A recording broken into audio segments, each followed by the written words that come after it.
Hello there. So the non-compliant to the establishment open borders policies are to be persecuted into obedience.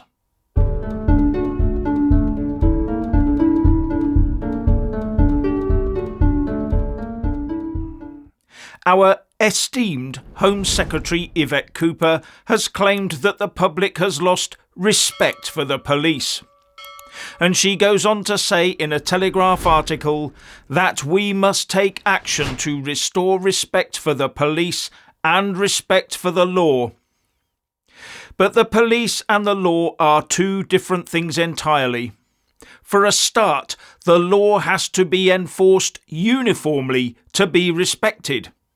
And it all seems to be couched in the meaning of we will force you to respect the police, not that the police must regain that respect. And as history shows, forcing people to respect you normally leads to fear and worse.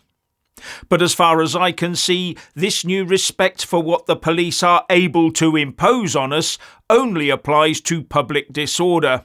Or more accurately, public disorder from the, wrong sort of people. All on top of trying to censor those that disagree with her party on social media. Rampant knife crime, shoplifting, county line drug dealing, mass money laundering and general antisocial behaviour are all okay, as long as they are kept below the radar, it seems. And all the while those things don't feature in the press, that kind of activity gets ignored. And now she's talking about putting the Bobby back on the beat. Well, I wonder how long that will last. Up until the heat from the recent riots has died down, maybe? Then problem solved and back to normal. Police officers are tied up in so much red tape that one single arrest could take a couple of officers off their beat for a whole day. So putting the police on the streets in numbers would also mean levering hordes of social media Stasi out from behind their computers and onto the beat. And at the moment, from what I've seen, she needs more officers behind those computers to enforce her government's hurty words directives. But to put in place a policing system that regains respect, she would need to enforce all laws equally across the country. But sadly, in some areas, the first port of call for the police in their inquiries is the local community leader.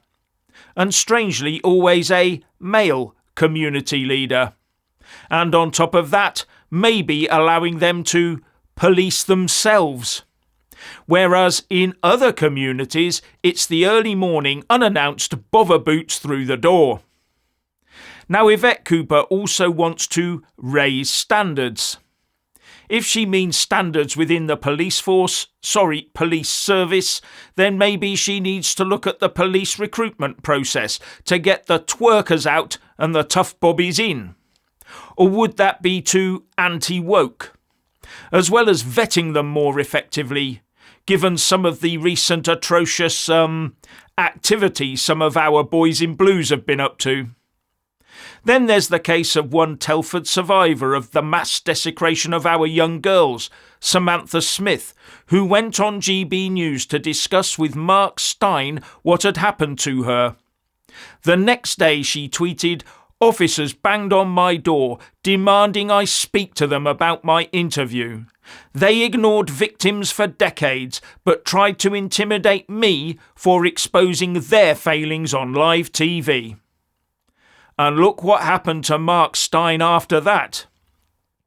That is not the way to regain the trust of the people. Now, one big gripe people have is this concept of policing within communities. That puts out the message that people will be treated differently in different communities.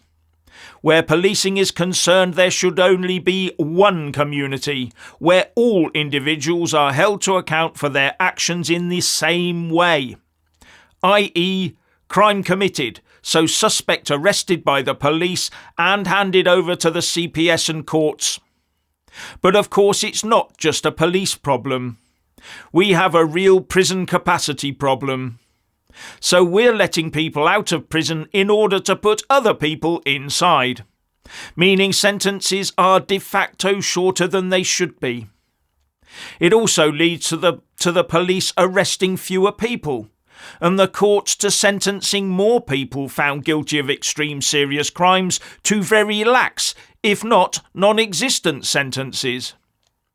And now even those extremely dangerous perpetrators are being released early so as to fully punish rioters, even if theirs is a first offence. That looks like two-tier courts to me. It also looks to me like the establishment is running very scared of something if they have to crack down this hard on what is in reality a small group of very angry people.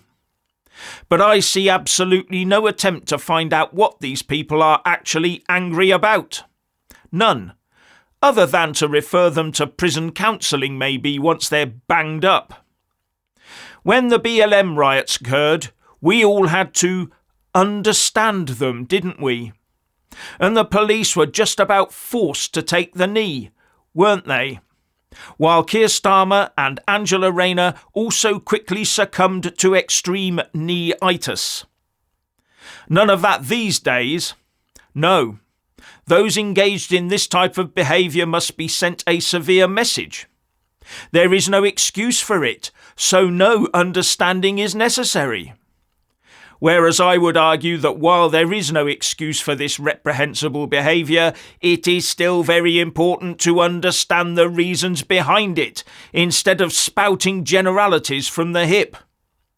But all I see going forwards is establishment browbeating to squash any dissent of open borders and enforced multiculturalism.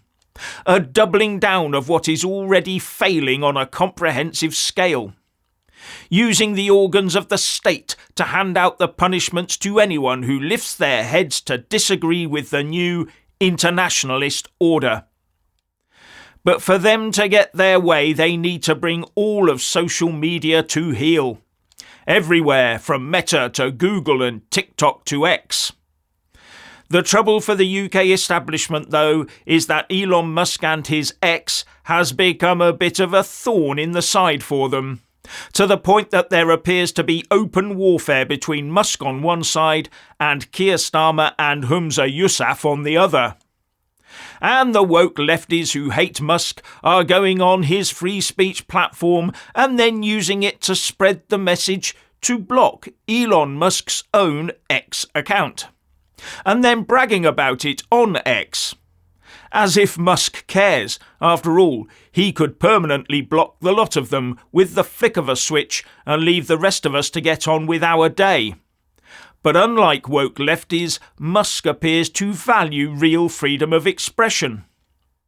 And the UK establishment has, as I understand it, threatened to extradite Musk from the US to face trial here for daring to stand up for the human right of freedom of expression. And Musk's response is to rub their noses in their impotence. Now, I caught on Twitter a video of a Christian woman at Speaker's Corner being surrounded and harangued by some non-Christian people, all in a very intimidatory fashion as far as I could see. But very soon the cries of "Christ is King" rang out from the Christians there, which completely drowned out the usual phrases from the non-Christians there. Now I wonder what the Starmer and Cooper-led establishment would make of that situation. Who do you think would be the ones guilty of any hate crime were it to come to that? I would have shown you that video, but I'm not sure who I would have got into trouble over it. One has to be so careful of the social media Stasi these days.